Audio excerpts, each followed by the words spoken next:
This is the Dollemore Daily, and I'm Jesse Dollemore. Fox News does this thing where they hire disparate liberals, just a handful of individuals that are supposed to offer some patina of objectivity on the part of Fox News. Some scintilla, some whiff of legitimacy. And Jessica Tarlov is one of these. Now listen, I used to be of the opinion that no one should be working for Fox News, absolutely not, even if you're a voice of reason, because you are only furthering the economic success of this fascist propaganda outlet. I used to be very strong about that. Elizabeth Warren kind of had this opinion a couple of years ago. I believe I don't know if she appears now, I don't watch Fox News, but for a time she wouldn't appear because she didn't want to help them profit. But I've changed my mind largely. I still harbor these feelings, but I've changed my mind largely because of the efficacy that I see on display from people like Jessica Tarlov, who is a rock star and serves the purpose of educating Fox News viewers who are not going to hear her point of view anywhere else because they don't watch traditional mainstream media. They stick to their Fox News, their Newsmax, their OAN, and their Rupert Murdoch-owned newspapers, Wall Street Journal, New York Post, that type of trash. So because I've changed my mind, I tune in a lot more to the clips where she is just reading them the riot act and giving them the facts, and to watch the reactions. And that's what this is about. This is a clip of Jessica Tarlov explaining in great detail and with great accuracy exactly the legal peril that Donald Trump has placed himself in with the many cases that are moving forward, and one after the other seem to be going against him.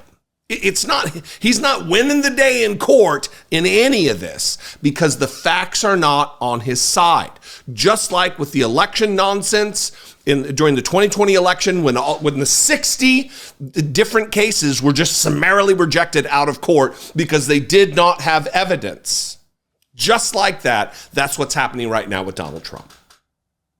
So I'm going to play this clip, and I want you to pay attention to her, but really pay attention to the frenetic panic that is on display from the conservative idiots on the stage with her, behind the desk with her. It is really a thing to behold, and it makes me wonder, how in the hell does she still have a job there when she is owning them, wrecking them left and right? Watch Jessica Tarlov and the group of lawn gnomes known as the Five.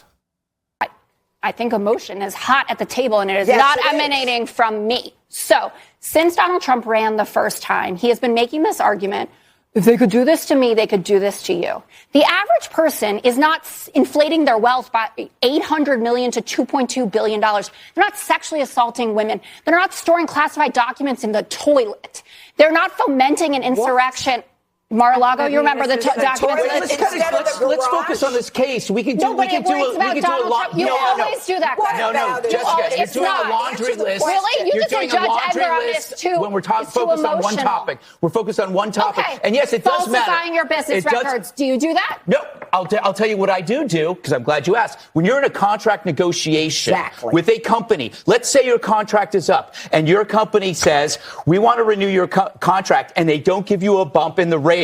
That's the beginning. And then you come back and you go, you know what? I'm going to ask for the frickin' moon, which I always do. And I know I'm not going to get the moon, but I also know at the end of the day, they're going to see everything. I can say, I want $100 million over the next 6 months. They're going to laugh.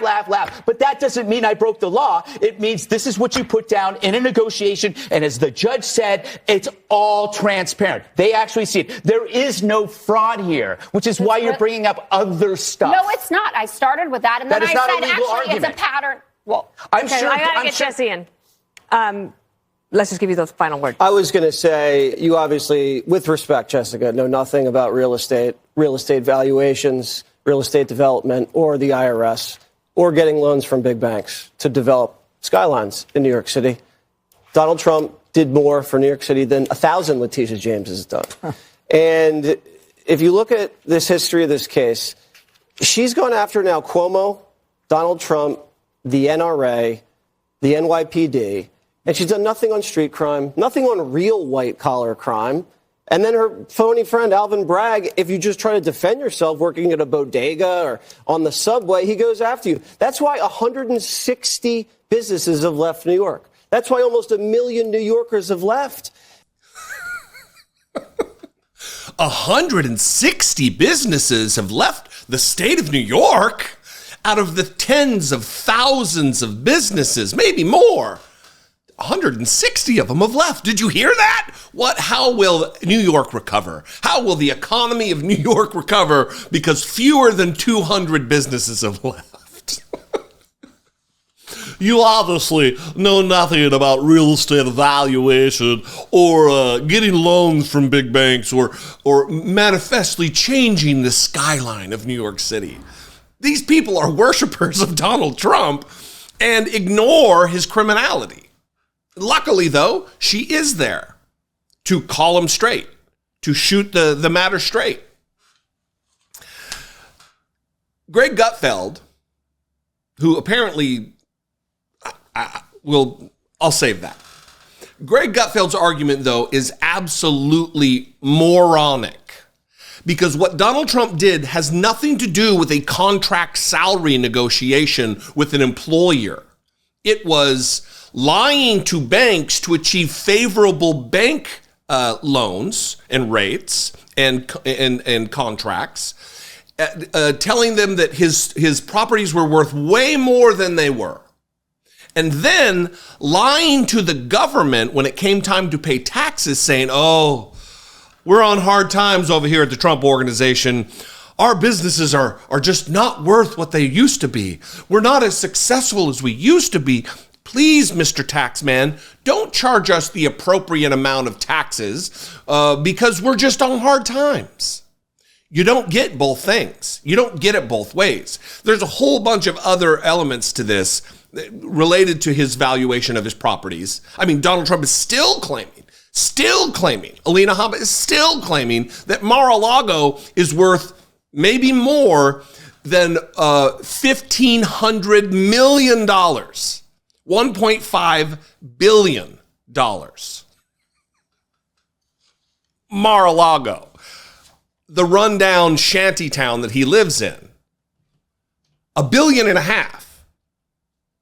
There's no shame with these people. Again, we'll get back. Luckily, there is a Jessica Tarlov there. I think she does great work. I think she serves a noble and valiant purpose there to maybe at some point educate a couple of people who will peel off and evaporate from the volume of Trump supporters that exist. Anyway, what do you think? Are you of the opinion I used to have? Are you of the opinion I've changed my mind to? It's a good thing to change your mind when the evidence changes or when your understanding of previously existing evidence changes. 714-576-4054. Of course, you can email me daily at dollemore.com. I'd love to hear from you. If you want to help support this work, if I'm your flavor of political commentator, please consider joining the Patreon family. You can go to patreon.com/IDoubtItPodcast. You can click the join button below, see what's involved in becoming a channel member for $2 a month. You can help produce this content, help keep the lights on, and keep us chugging along and doing what we do to inform the citizenry. Follow me on social media if that's your thing. I'm at Dollemore on Twitter and Instagram and Threads and TikTok and Facebook and Blue Sky. All of them at Dollemore. I'd love to see you there. And I will see you next time. Till then, be genuine. Take care of one another.